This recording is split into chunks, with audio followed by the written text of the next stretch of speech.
Hello, everyone. Ladies, gentlemen, moms, dads, uncles, aunties, brothers, sisters, come on over. My name is Teacher Liz, and I am here to help with some English knowledge. Today, we are going to look at idioms. Idioms. Idioms? Teacher Liz, what are idioms?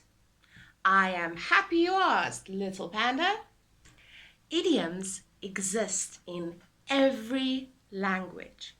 They are words or phrases that aren't meant to be taken literally.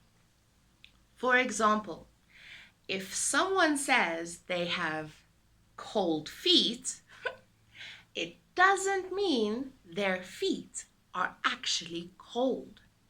It means they are very nervous about something that is going to happen. Idioms can't be deduced merely by studying the words in the phrase. Later on in the series, we will keep looking at some idioms, what they mean, and when to use them.